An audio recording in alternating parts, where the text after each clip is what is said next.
Hello Bigg Boss lovers, welcome to the channel Filmy Vibes Kannada.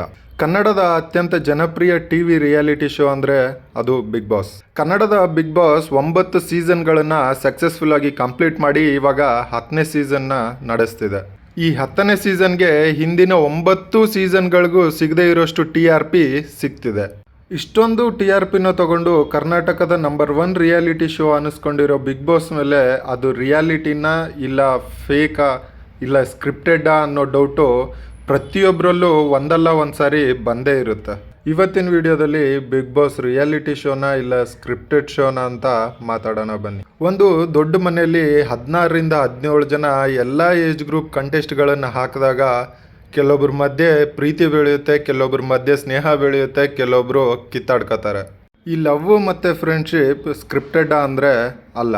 ಯಾಕೆ ಅಂದರೆ ಇರೋದೇ ಸ್ವಲ್ಪ ಜನ, ಅದರಲ್ಲಿ ನಾವು ಯಾರ ಜೊತೆನಾದರೂ ಫ್ರೆಂಡ್ಶಿಪ್ ಬೆಳೆಸಲೇಬೇಕಾಗುತ್ತೆ. ಕೆಲವೊಬ್ಬರಿಗೆ ತುಂಬ ಅಟ್ಯಾಚ್ಮೆಂಟ್ ಇದ್ದರೆ ಅದು ಲವ್ ಆಗಿ ಕನ್ವರ್ಟ್ ಆಗುತ್ತೆ. ಸ್ನೇಹಿತ್ ಮತ್ತು ನಮ್ರತಾ, ಸಂಗೀತ ಮತ್ತು ಕಾರ್ತಿಕ್ಗೆ ಆಗಿರೋ ಥರ.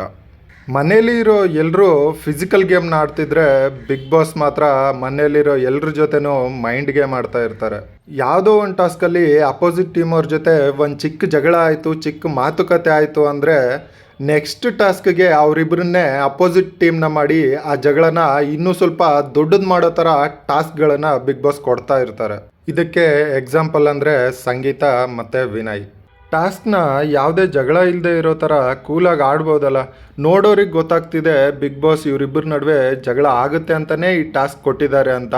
ಅಲ್ಲಿ ಆಡ್ತಿರೋ ಸ್ಪರ್ಧಿಗಳಿಗೆ ಗೊತ್ತಾಗಲ್ವಾ?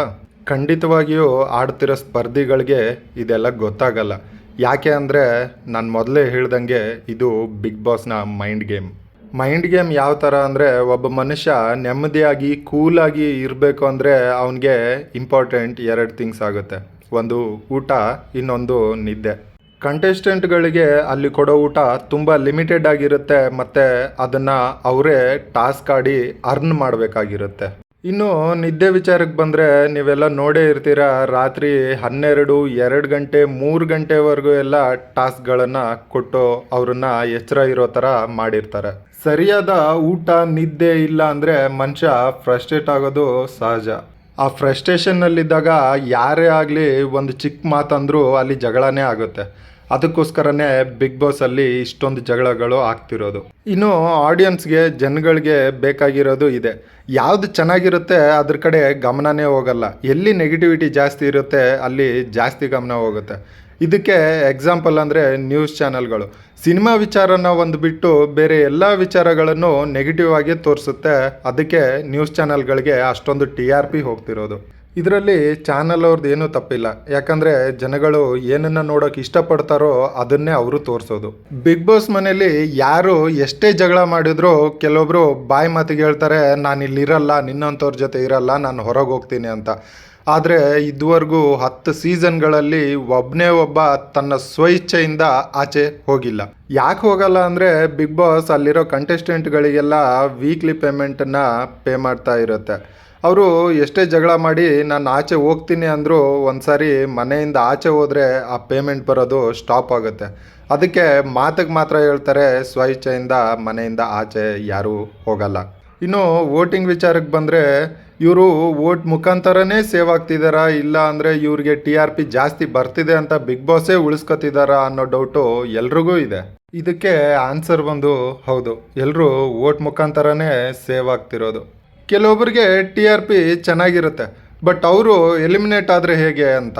TRP ಚೆನ್ನಾಗಿರೋರು ಎಲಿಮಿನೇಟ್ ಆದರೆ ಬಿಗ್ ಬಾಸ್ ಅವರನ್ನು ನೋ ಎಲಿಮಿನೇಷನ್ ಅಂತ ಹೇಳಿ ಇನ್ನೊಂದು ಸ್ವಲ್ಪ ವಾರಗಳು ಉಳಿಸ್ಕೊಳ್ಳುತ್ತೆ. ಒಂದು ಸಾರಿ ಸ್ನೇಹಿತ್ ಮತ್ತು ಮೈಕಲನ್ನು ಇದೇ ಥರ ಉಳಿಸ್ಕೊಂಡಿದ್ರೆ ಇನ್ನೊಂದು ಸಾರಿ ವರ್ತೂರ್ ಮತ್ತು ತುಕಾಲಿನ ಇದೇ ಥರ ಉಳಿಸ್ಕೊಂಡ್ರು. ಇದರಿಂದ ವೋಟ್ ಮುಖಾಂತರನೇ ಸೇವ್ ಆಗ್ತಿರೋದು, ವೋಟ್ ಮುಖಾಂತರನೇ ಎಲಿಮಿನೇಟ್ ಆಗ್ತಿರೋದು ಅಂತ ಗೊತ್ತಾಗುತ್ತೆ. ಇನ್ನು ಆಚೆ ಕಡೆ ಇರೋ ಸಪೋರ್ಟರ್ಸ್ ಮತ್ತು ಫ್ಯಾನ್ ಪೇಜಸ್ನ ನೋಡಿ ಇವರೆಲ್ಲ ಪೇಡಾ ಅಂತ ಕೇಳಿದ್ರೆ ಹೌದು, ಅವರೆಲ್ಲ ಪೇಡ್. ಕಂಟೆಸ್ಟೆಂಟ್ಗಳು ಪಬ್ಲಿಸಿಟಿಗೋಸ್ಕರ ಮತ್ತು ವಿನ್ ಆಗೋದಕ್ಕೋಸ್ಕರ ಕೆಲವೊಂದು ಫ್ಯಾನ್ ಪೇಜಸ್ಗಳನ್ನು ಮತ್ತು ಸೋಷಿಯಲ್ ಮೀಡಿಯಾ ಸಪೋರ್ಟರ್ಸ್ಗಳನ್ನು ಕೊಂಡ್ಕೊಂಡಿರ್ತಾರೆ. ಅವರು ಇವ್ರ ಬಗ್ಗೆನೇ ಅಪ್ಡೇಟ್ಸ್ನ ಕೊಡ್ತಾ ಇರ್ತಾರೆ ಮತ್ತು ಇವ್ರ ಬಗ್ಗೆನೇ ಪಾಸಿಟಿವ್ ಪೋಸ್ಟ್ಗಳನ್ನು ಹಾಕ್ತಾ ಇರ್ತಾರೆ. ಎಲ್ಲರೂ ಹಾಗೆ ಮಾಡ್ತಾರೆ ಅಂತ ಹೇಳ್ತಿಲ್ಲ. ಕೆಲವೊಬ್ರಿಗೆ ಅವ್ರ ಆಟ, ಕೆಲವೊಬ್ರಿಗೆ ಅವರ ವ್ಯಕ್ತಿತ್ವ ಇಷ್ಟ ಆಗಿ ಅವ್ರನ್ನ ಕೂಡ ಸಪೋರ್ಟ್ ಮಾಡೋರು ಇದ್ದಾರೆ. ಇದೆಲ್ಲ ತಪ್ಪ ಅಂತ ಕೇಳಿದ್ರೆ ಖಂಡಿತವಾಗಿಯೂ ತಪ್ಪಲ್ಲ. ಅಷ್ಟೊಂದು ದೊಡ್ಡ ರಿಯಾಲಿಟಿ ಶೋಗೆ ಇಷ್ಟು ಪಬ್ಲಿಸಿಟಿ ಇಲ್ಲ ಅಂದರೆ ಹೇಗೆ? ಸೋಷಿಯಲ್ ಮೀಡಿಯಾಗೆ ಇರೋ ತಾಕತ್ತೆ ಅಂಥದ್ದು. ಯಾರೋ ಒಬ್ಬನ ಕರ್ಕೊಂಡೋಗಿ ಇವನು ತುಂಬ ಒಳ್ಳೆಯ ಮನುಷ್ಯ, ಇವನಂತವನು ಇಡೀ ದೇಶದಲ್ಲೇ ಇಲ್ಲ ಅಂತ ಹೇಳಿ ಪ್ರಚಾರ ಮಾಡಿ ಅಂತ ದುಡ್ಡು ಕೊಟ್ಟರೆ ಅವ್ರು ಮಾಡ್ತಾರೆ. ಅದನ್ನು ಸೊಸೈಟಿ ನಂಬುತ್ತೆ ಕೂಡ. ಇಷ್ಟೆಲ್ಲ ಕೇಳಿದ್ಮೇಲೆ ಬಿಗ್ ಬಾಸ್ ರಿಯಾಲಿಟಿ ಶೋನಾ ಇಲ್ಲ ಸ್ಕ್ರಿಪ್ಟೆಡ್ ಶೋನಾ ಅಂತ ನೀವೇ ಡಿಸೈಡ್ ಮಾಡಿ. ನಿಮ್ಮ ಫೇವ್ರೇಟ್ ಕಂಟೆಸ್ಟೆಂಟ್ ಯಾರು ಮತ್ತು ಬಿಗ್ ಬಾಸ್ ವಿನ್ನರ್ ಯಾರು ಆಗ್ತಾರೆ ಅನ್ನೋದನ್ನು ಕಮೆಂಟ್ ಮಾಡಿ. ನಾನು ಮುಂದಿನ ವೀಡಿಯೋದಲ್ಲಿ ಮತ್ತೆ ಸಿಗ್ತೀನಿ.